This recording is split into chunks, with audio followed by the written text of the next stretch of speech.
Madam, ये audio leaks का एक नया दौर शुरू हो रहा है, इस पे कमेंट करेंगे? कल की ऑडियो पे कल आप अपने घर की फिक्र करें सारे। कल आपके घर की भी बातें, क्या फ़र्क पड़ता है ये देखें जब घरों तक पहुंच जाए ना।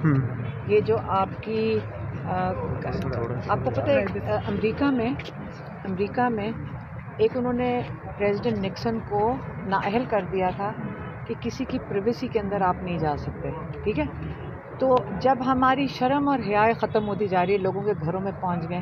पहले इन्होंने चार दिवाली के अंदर जाकर औरतों की बेहुरमती की, अब औरतों को घसीट के बाहर ले आएंगे, फिर तमाशा बनाएंगे।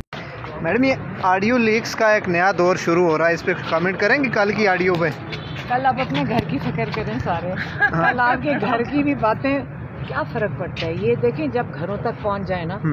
ये जो आपकी आपको पता है अमेरिका में एक उन्होंने प्रेसिडेंट निक्सन को नाअहल कर दिया था कि किसी की प्राइवेसी के अंदर आप नहीं जा सकते, ठीक है।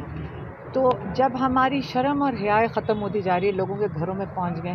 पहले इन्होंने चार दिवाली के अंदर जाकर औरतों की बेहुरमती की, अब औरतों को घसीट के बाहर ले आएंगे, फिर तमाशा बनाएंगे।